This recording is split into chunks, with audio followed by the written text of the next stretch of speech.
తిరుపతి నుండి ఎమ్మెల్యేగా పోటీ చేస్తున్న అల్లు అర్జున్ షాక్లో మంత్రి రోజా మాత్రం అల్లు అర్జున్ యొక్క ఎత్తుగడలు అర్థం కాగా ఒక్కసారిగా బిత్తరపోయిందట. జనసేన అధినేత పవర్ స్టార్ పవన్ కళ్యాణ్ గారికి ఎప్పుడు కూడా చాలా సపోర్ట్గా ఉన్నటువంటి ఈ యొక్క అల్లు అర్జున్ తన సొంతంగా ఇప్పుడు తిరుపతి నుండి ఎమ్మెల్యేగా పోటీ చేయడం ఏంటి అంటూ ఎంతగానో ఆశ్చర్యాలను వ్యక్తపరుస్తున్నారట. మరి దీనికి సంబంధించినటువంటి అన్ని విషయాలు కూడా ప్రస్తుతం ఎంతగానో వైరల్గా మారుతున్నట్లుగా తెలుస్తోంది.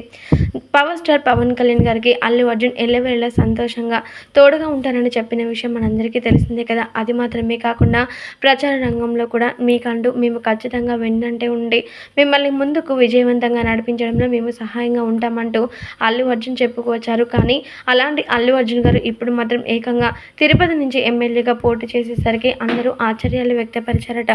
ముఖ్యంగా మంత్రి రోజా మాత్రం కొన్ని కీలకమైన వ్యాఖ్యలు చేసిందట. ఇక మెగా ఫ్యామిలీ మెంబర్స్ అందరూ కూడా రాజకీయాలు అంటూ ఎంతగానో ఉరుకులేగుతున్నారు. కానీ ఆ రాజకీయాలు ఏమాత్రం మెగా ఫ్యామిలీకి తెలియదన్న విషయం అందరికీ తెలిసిందే. అయినప్పటికీ అల్లు అర్జున్ మాత్రం ఇలా నిర్ణయం తీసుకొని ఇప్పుడు తిరుపతి నుండి పోటీ చేసి ఏం ఉద్ధరిస్తాడో నాకైతే అర్థం అవడం లేదు అంటూ కొన్ని కీలకమైన వ్యాఖ్యలు చేసిందట మంత్రి రోజా.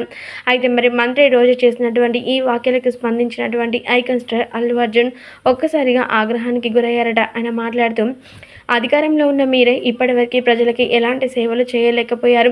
అలాంటి నేను మాత్రం ఖచ్చితంగా నేను ఏదో ఒక పని చేసి ప్రజల యొక్క ఆదరణ పొందడం మాత్రమే కాకుండా పూర్తి స్థాయిలో వారి యొక్క యోగక్షేమాల కోసం మాత్రమే పాల్పడతాను. అంతేకాని మీలాగా పైన మాటలకు మాత్రమే ప్రజల పట్ల ప్రేమ చూపించను అంటూ చెప్పుకొచ్చారట.